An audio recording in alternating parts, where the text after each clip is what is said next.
Oi, gente! Sejam bem-vindos ao primeiro vídeo do Diário da Gravidez. Ai, gente, que coisa linda! É muito lindo. Tem uma barriguinha, né? Como eu sempre fui magrinha. Eu esqueci, porque a grávida não tem memória para nada. Oi, gente! Sejam bem-vindos ao primeiro vídeo do Diário da Gravidez aqui nesse canal. Tô muito feliz e tô muito animada para compartilhar com vocês como que tem sido essa gestação, especialmente o primeiro trimestre de gravidez. Bom, se você não me conhece, seja muito bem-vindo a esse canal. Meu nome é Fernanda Letícia, tenho 25 anos, sou casada, sou cristã e estou grávida do nosso primeiro filho. Eu compartilho aqui nesse canal no YouTube um pouco sobre a minha vida, rotina do lar, receitas, vlogs. E agora, especialmente que estou grávida, com certeza vou estar mostrando um pouco mais sobre a minha gestação e a maternidade também no futuro. Então seja bem-vindo. Se você gosta desse tipo de conteúdo, já se inscreve aqui no canal, deixa o seu like para você não perder nenhum dos vídeos que eu vou postar. Bom, gente, primeira coisa que eu preciso dizer é que eu tô muito sem fôlego. Então tá difícil gravar vídeo pra aqui, tá? Esse é o segundo vídeo que eu tô gravando hoje e eu tô cansada de falar, porque eu fico sem fôlego, eu perco o fôlego. Tô até aqui na minha cama, no nosso quarto, pra poder ver se ficava mais confortável e eu conseguia fazer esse vídeo. Mas, ao mesmo tempo, eu tô muito animada em compartilhar esse vídeo aqui no canal, porque Diário de Gravidez é o tipo de vídeo que eu sempre gostei de assistir, desde muito nova, gente, assim... Desde meus 12 anos. Desde meus 12 anos, 11 anos. Eu acho que eu comecei a ter acesso ao YouTube com uns 12 anos. Então, desde os meus 12 anos, eu gosto de ver esse tipo de conteúdo, de diário de gravidez, gestação, maternidade. Eu adoro esse tipo de conteúdo. E eu achei que seria legal trazer aqui pro canal. Eu ainda não decidi se eu vou fazer os vídeos por trimestre ou por mês. Eu estou pensando ainda. Mas o do primeiro trimestre, que são os 3 primeiros meses de gestação, eu vou fazer ele por trimestre e talvez os outros eu faça por mês. Vou dividir esse vídeo com alguns tópicos que eu acho interessante compartilhar. E não só interessantes, mas também que sejam válidos e que possam edificar a sua vida de alguma forma. Então, um dos tópicos que eu vou trazer aqui serão os sintomas que eu senti nesse período, os meus sentimentos, sintomas, meus sentimentos. E eu esqueci, porque a grávida não tem memória para nada. Ai, gente, o que mais que eu vou falar nesse vídeo?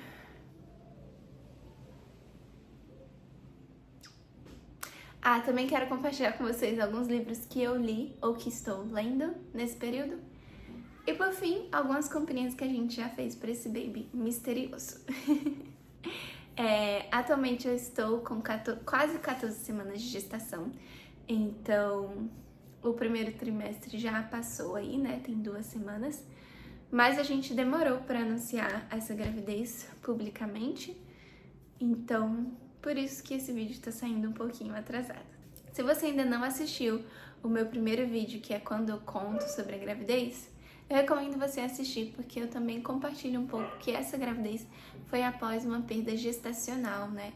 Então, naquele vídeo eu compartilho um pouco dos sentimentos que eu tive no início da gestação, mas também vou pincelar um pouquinho sobre isso aqui também. A gente descobriu essa gestação em novembro de 2025, acho que foi da metade pro final de novembro, eu descobri que eu estava grávida, e a gente só foi fazer a primeira ultrassom em dezembro, assim, praticamente um mês depois de que eu havia descoberto que eu estava grávida, porque eu descobri a gestação muito no comecinho. E como a gente havia passado pelo susto de ter tido uma perda gestacional anteriormente, a gente não queria se submeter a muitas ultrassons muito cedo, né?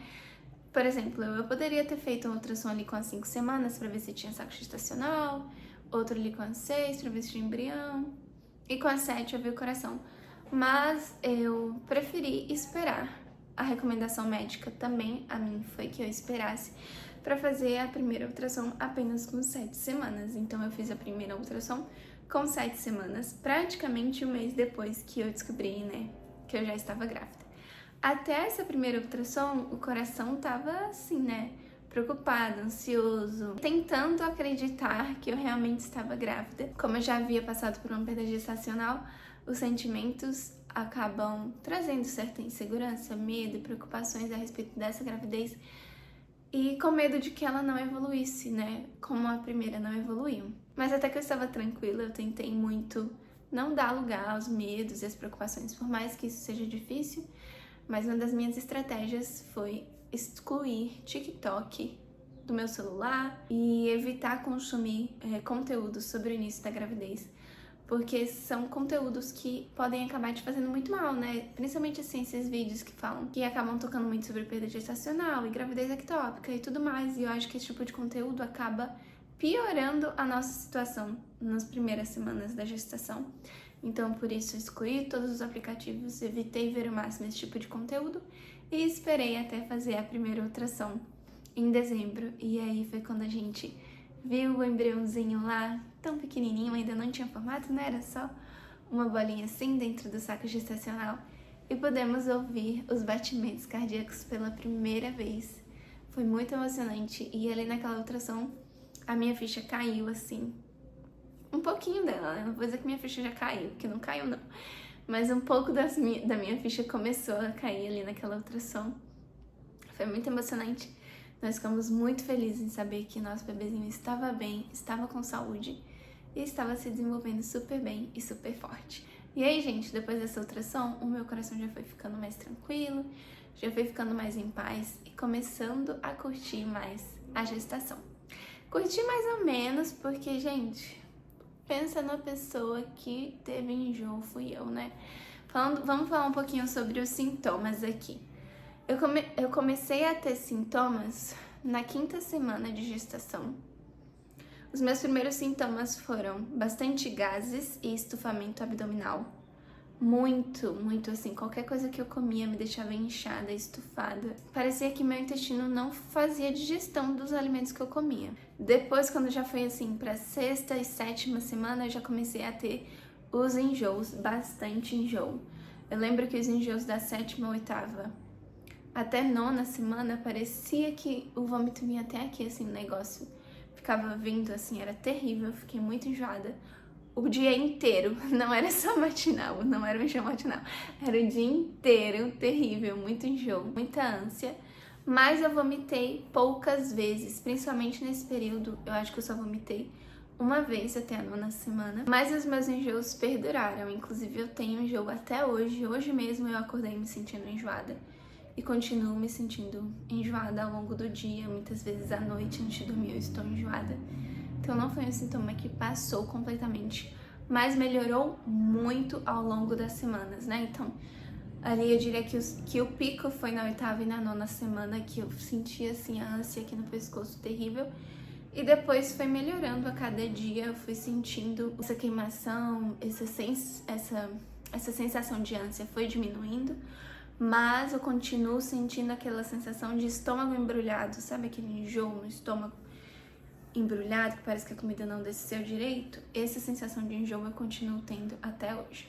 Uma das outras coisas que eu senti, que também tem a ver com o sistema digestivo, foi a azia. Nossa, gente, que coisa horrível, sério. A pior azia da minha vida foi na noite de Natal, acredita? Eu sempre fui a pessoa que eu falava para as minhas amigas: nossa, o meu sonho é passar Natal grávida. Imagina que mágico você passar Natal grávida. Passei Natal grávida. E sabe como foi meu Natal? Eu fiquei trancada dentro do quarto, porque eu não estava aguentando o cheiro da comida. Saí só na hora da ceia, e aí eu comi uma coisa, comi rabanada, me deu azia e eu não consegui comer mais nada. Mas assim, uma queimação terrível. Então, não foi só a rabanada que me dava azia, tudo que ia um pouco mais de fritura, óleo, pão de queijo me dava azia, aqueles pães de queijo recheado de catupiry e tal, me dava muita azia, tapioca me dava azia, muita coisa me deu azia. E aí eu fui simplesmente cortando os alimentos que me davam azia para poder conseguir viver. Inclusive, eu mal comi fritura nessa gestação. Eu já tive vontade várias vezes de comer um pastelzinho, muitas vezes eu tive vontade de comer. E eu simplesmente não como por conta do medo da azia, que foi simplesmente uma das piores sensações da minha vida. Então, tô evitando fritura, então não tô tendo mais problema com azia, estou me sentindo bem. Ainda não me sinto pronta a arriscar comer um pastel, por exemplo, que eu estou com vontade, porque tenho medo de ter azia. Então vamos ver, talvez eu espere um pouco mais antes de comer. Sobre os enjoos, uma informação importante que eu acabei esquecendo é que muitos dos enjoos que eu sinto são por estar de estômago vazio, né? Então, por exemplo, de manhã eu acordo extremamente enjoada, já acordo com ânsia de vômito algumas vezes. E depois da 9ª semana de gestação, aconteceu de eu vomitar várias vezes, né? Não foi todo dia, mas várias vezes assim pela manhã, por acordar ou de estômago vazio, e aí eu já acordava com ânsia, e quando eu ia comer já era tarde demais, e aí eu vomitava o que eu comia. Ou ficava com ânsia e acabava vomitando nada, né? Que é o que tem no estômago vazio, é nada.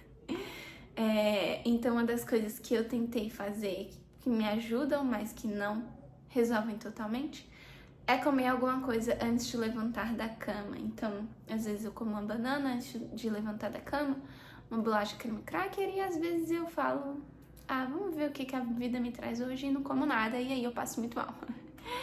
Mas esses enjoos por estômago vazio são os dos piores, gente, terrível.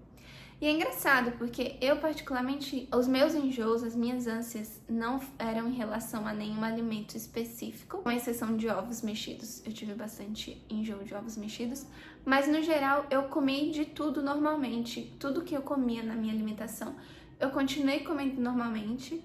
O meu problema não era a comida, era um enjoo que estava aqui no meu corpo, não relacionado com o que eu estava comendo.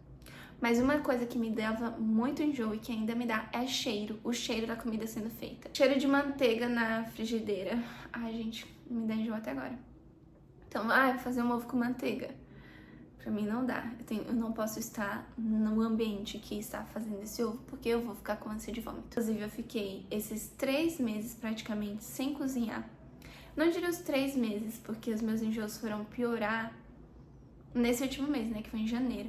Então eu fiquei esse mês de janeiro, e dezembro também gente, fiquei praticamente dezembro e janeiro sem cozinhar nada de enjoo que eu estava tendo. Então não estava conseguindo fazer nada de comida, o meu esposo teve que fazer tudo, graças a Deus, meu marido tá sendo assim, incrível, um companheiro incrível, um pai incrível nesse tempo, porque se ele não tivesse aqui, gente, eu teria desfalecido, porque a pessoa não consegue cozinhar por conta do cheiro que passa mal. E se ficar sem comer vai passar mal também, então o negócio fica complicado. Então meu marido assumiu a cozinha aí nesse tempo que eu tava passando muito mal. Lavar louça, então, gente, o cheiro da louça me dava ânsia de vômito. Um negócio que eu nunca vi na vida em enjoo de grávida. Meu Deus do céu. Graças a Deus melhorou bastante. Eu já consegui fazer um pouco de comida nessa última semana. Consegui fazer carne, frango, arroz. Então já estou vendo melhoras, o que me deixa muito feliz, muito animada, pra poder voltar com a minha vida, né, gente, com a minha rotina, que não dá, assim, pra gente ficar sem viver por 9 meses, né? Eu não quero ficar sem viver por 9 meses. Mas graças a Deus tá melhorando, e aí eu tô conseguindo voltar à minha rotina normal. Um dos outros sintomas que eu tive foi a fadiga e o cansaço extremo. Meu Deus, que cansaço! Que cansaço. Eu não tive tanto sono, o meu sono aumentou, sim, eu tô dormindo mais, mas não foi um sono assim de outro mundo como as pessoas descrevem. Agora, o cansaço e a fadiga, gente, que negócio estranho, assim, parecia que minhas energias haviam sido sugadas. Tinha dias que eu tava deitada assim, eu levantava, uns 5 minutos, meu coração já acelerava, já ficava sem fôlego, sem forças, cansada, não tinha força pra fazer absolutamente nada, nem pra passar uma vassoura no chão, quanto mais. Então, o primeiro trimestre me pegou demais, porque quando eu não estava enjoada, eu tava com fadiga e muito cansaço. Então, eu não conseguia fazer muita coisa em casa, não conseguia fazer quase nada, fazia o mínimo. Mas, agora, quando eu fui saindo da 12ª semana, a fadiga e o cansaço melhoraram. Eu tô conseguindo limpar minha casa, lavar as coisas, lavar o banheiro, lavar a casa. E isso tem sido uma benção, porque eu já não aguentava mais ficar sem fazer nada, de tanto cansaço e fadiga que eu tava sentindo. Eu ainda sinto muita falta de ar, como eu estou tendo agora. Eu tô falando com vocês e estou com falta de ar. E eu ainda sinto cansaço, obviamente. Eu não tô zero como eu era antes de estar grávida, nem chego perto. O cansaço que eu sinto agora é mais um cansaço no final do dia. Então Então, por exemplo, dias que eu pego pra faxinar a casa, pra fazer mais coisa em casa que exige demanda do meu corpo físico, quando vai dando umas 5, 6 horas da tarde, assim, eu vou me sentindo extremamente cansada. Assim, gente, 7 da noite, eu tô tão cansada que tem dias que eu juro que eu tô doente. Eu já cheguei, tanto que o termômetro tá aqui pra vocês verem, ó, do lado da minha cama. Porque tem dias que eu tô me sentindo tão cansada que eu falo, tô doente, tô com febre, eu tenho certeza absoluta. Aí eu pego o termômetro pra medir, pra aferir minha temperatura, pra ver se eu não tô doente. E eu não tô doente, não tô com febre, eu tô normal. No outro dia eu acordo super bem, é só cansaço. Vocês acreditam nisso? Que loucura, né, gente? Ainda tô tendo esse cansaço extremo, mas mais no final do dia. Então, durante o dia, normalmente eu consigo fazer algumas coisas. O horário que eu consigo ser mais produtiva é à tarde, porque de manhã eu ainda fico um pouco enjoada. Então, eu não consigo fazer tanta coisa que exige do meu corpo físico, né? Eu consigo dar aula, mas eu não consigo limpar uma casa, por exemplo. E à tarde, que é quando eu tô me sentindo melhor, eu começo a fazer as coisas aqui em casa. Inclusive, tô até gravando esse vídeo pra vocês agora, à tarde, que é quando eu tô me sentindo um pouco melhor. Inclusive, depois desse vídeo, eu ainda tenho a meta de lavar o banheiro e passar pano aqui em cima, no andar de cima. Vamos ver se essa gravidinha vai conseguir, se vou ter pique pra isso, né? O último sintoma que eu tô lembrando aqui de comentar pra vocês são os seios, né, gente? O seio incha muito no primeiro trimestre. Eu não imaginava que era assim. E eu tive muita dor. Eu ainda tenho um pouco. Não é uma dor de morrer, mas fica bastante dolorido.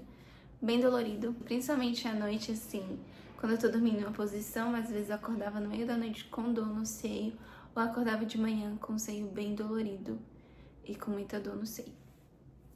Vai melhorando ao decorrer das semanas. Hoje eu já não sinto tanta dor, não sinto ele tão dolorido mais, mas vez ou outra acabo sentindo alguma dorzinha no seio. Bom, acho que de sintoma é isso. Falei bastante coisa porque eu tive bastante sintoma. O próximo tópico que eu queria compartilhar com vocês são as minhas leituras, né? Na real, vou ser bem sincera, eu não li praticamente nada nesse primeiro trimestre. A coisa que eu mais fiz nesse primeiro trimestre foi assistir série e vídeo e filme, porque era o que eu conseguia fazer. Eu não conseguia pegar um livro pra ler porque eu ficava tonta e me dava enjoo. Mas existem livros que eu li antes de engravidar e que eu li ali nas primeiras semanas da gestação, que eu quero indicar pra vocês, que foram muito bons. São 3 livros, os 2 primeiros livros são da mesma autora. Eu li pelo Kindle, inclusive se você tem a assinatura do Kindle, eles são livros que estão disponíveis gratuitamente para você ler no Kindle. O primeiro se chama Gloriosa Vocação e o segundo livro se chama O Fruto de Suas Mãos. Os 2 livros são da autora Nancy Wilson. Eu sou muito fã dessa autora. Ela é uma autora muito antiga. Os livros dela são muito antigos, então a linguagem dela não é uma linguagem tão moderna. Mas ela fala sobre a maternidade, sobre criação de filhas e o papel da mulher cristã, né? São 2 livros cristãos escritos para mulheres cristãs. Escrito para mulheres cristãs. Gente, uma pausa aqui. Cara, eu tô muito gaga, grávida, muito gaga. Eu erro as palavras, eu esqueço as coisas, eu falo coisas muito confusas. Então tá sendo difícil gravar esse vídeo porque eu tô errando muito. Mas me perdoem, tenham paciência. Tentem filtrar os meus erros pra vocês compreenderem a mensagem, tá bom? Mas esses 2 livros são muito bons. Eu li os 2 antes de engravidar. E nas primeiras semanas ali da gestação eu reli algumas páginas que foram muito boas. Basicamente, eles vão trazer um resumão da vida da maternidade. Então, eles irão falar desde o período de gestar, dar à luz. Tem um capítulo somente sobre o parto. Fala sobre o bebê, sobre a criança, sobre o adolescente. É um livro muito completo e ele vai tratar de todos esses tópicos à luz do Evangelho, à luz da Bíblia, das perspectivas de Deus a respeito da criação de filhos. Não é um livro que vai trazer tipo assim, tal corrente pedagógica, tal fulano, tal estudo, tal não sei o que lá. Eu gosto muito dessas coisas, né? Até mesmo como professora. Adoro estudar várias linhas de pedagógicas, adoro estudar o que a ciência fala sobre o desenvolvimento da criança. Mas não é um livro que vai focar nessas coisas, muito pelo contrário. o objetivo exclusivo do livro é trazer o evangelho, assim, como educarmos os nossos filhos segundo o evangelho, como ver as dificuldades da criação de filho à luz do evangelho, como vermos, por exemplo, quando o seu filho fica doente, como passar por esse momento à luz do evangelho. Então, assim, para mim foi um livro essencial, que me marcou. Eu consigo me lembrar de vários capítulos que eu li e que me marcaram, e que de fato mudaram a minha perspectiva sobre maternidade. Então, com certeza, eu indico esses dois para vocês lerem. E o terceiro livro que eu li, eu não me lembro o nome dele. Acho que é Functional Maternity. É um livro em inglês, que então seria Maternidade Funcional. Eu também li ele pelo Kindle. Esse livro é um livro mais científico, ele é sobre nutrição, na verdade, a nutrição da mãe. Durante o período da gestação, ele também toca um pouquinho na nutrição, a respeito da nutrição no período da amamentação. E como vocês sabem, uma das coisas que eu prezo bastante é uma alimentação saudável, um estilo de vida saudável. Então, para mim, foi muito importante ler esse livro antes de engravidar, para poder entender um pouco mais sobre o que seria bom comer, que tipo de alimento seria bom consumir, essencial consumir nesse período da gestação. Confesso, assim, que no primeiro trimestre eu não consegui aplicar praticamente nada, porque eu estava com muito enjoo. Tinha dias que eu só queria comer macarrão, tinha dias que eu só queria comer risoto, então era o que eu comia. Mas agora que eu já tô me sentindo melhor, tô começando a aplicar alguns dos princípios de alimentação que eu aprendi nesse livro. Ele é um livro difícil, de difícil leitura, porque ele não é escrito para mães, ele é escrito para nutricionistas e médicos, mas se você tem o hábito de ler inglês e é um assunto que você gosta, que você se interessa, você vai conseguir acompanhar e ler.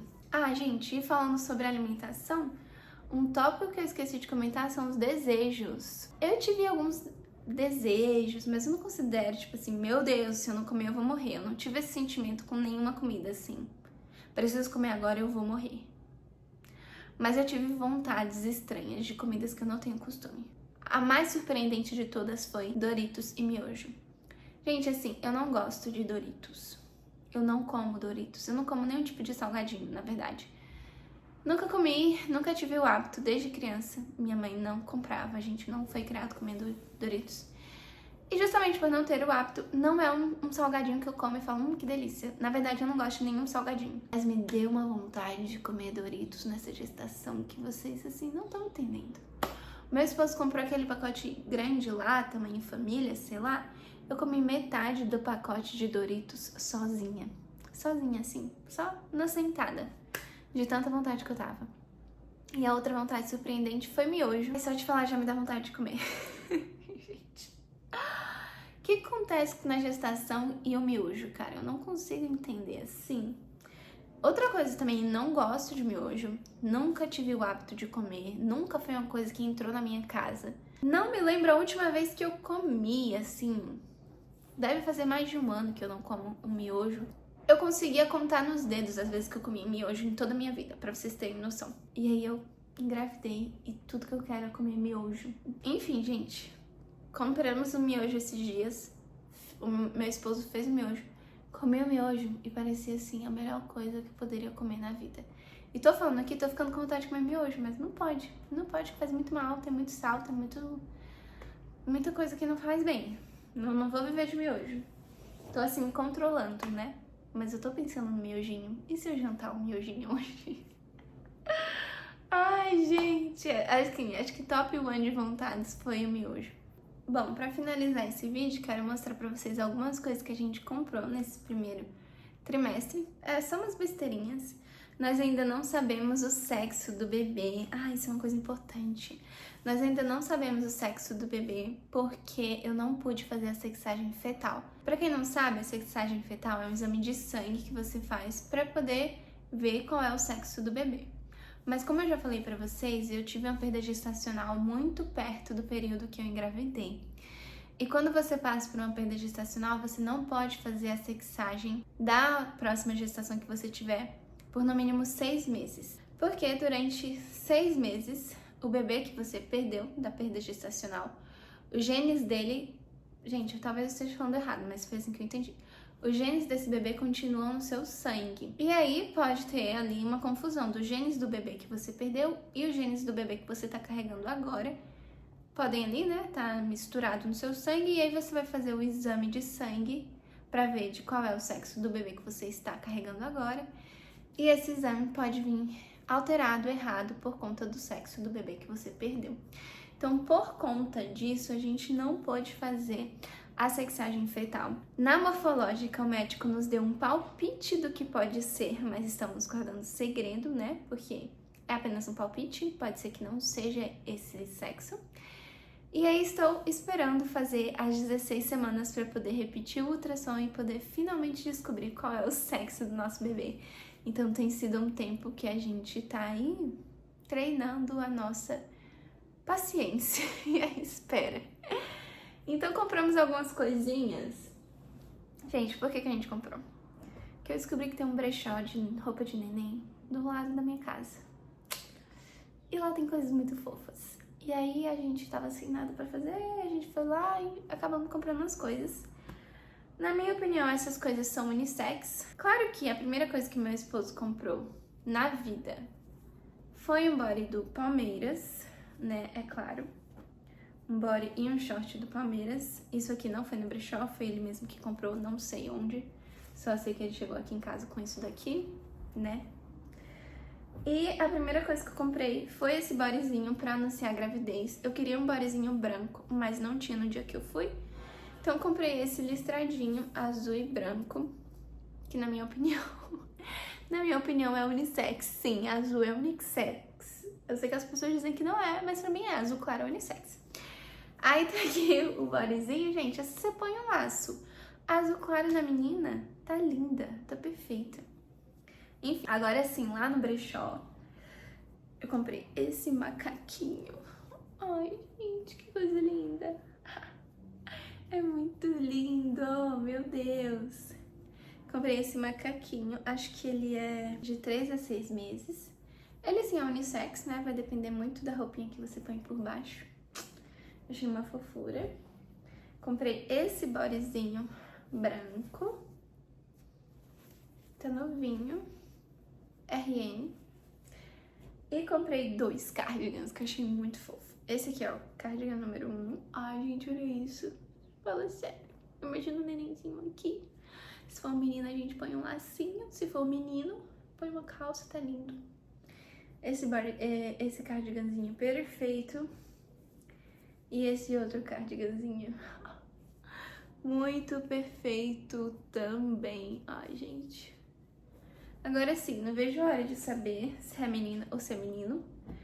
A gente parou de comprar as coisas porque eu falei, ai, não quero ficar comprando coisa neutra também. Porque se for menina, eu quero que ela ande toda de rosa, entendeu? Toda de rosa, lilás. E eu não quero ficar gastando dinheiro com coisa neutra se for menina. Bom, gente, é isso. Não sei se falei tudo que eu tinha pra falar, mas eu já estou cansada. Essa é a verdade. Eu estou sem fôlego. Então, vou encerrar esse primeiro diário de gravidez por aqui. Espero que vocês tenham gostado do vídeo. Nos próximos vídeos, durante os vlogs, eu vou mostrando mais também sobre o meu dia a dia, como que tá sendo, o que eu tenho feito pra lidar com os enjoos. Minha rotina de atividade física, que eu tô começando a retomar, que durante os 3 primeiros meses eu fiquei parada. Então também vou estar mostrando isso pra vocês nos vlogs, tá bom? Espero que vocês tenham gostado do vídeo, deixa o like, um beijo e até a próxima. Gente, acabei de perceber, tô encerrando o vídeo sem mostrar minha barriga pra vocês, meu Deus, claro que vocês querem ver. Bom, a minha barriga, na minha opinião, ela não está muito grande, porém, como eu sempre fui magrinha, né, acaba já marcando um buchinho, né, aqui, de frente e de lado, tem uma barriguinha, né. Como eu sempre fui magrinha, acaba que aparece um pouquinho. Meu marido já acha que eu tô com a super barriga de grávida, ele tá achando lindo.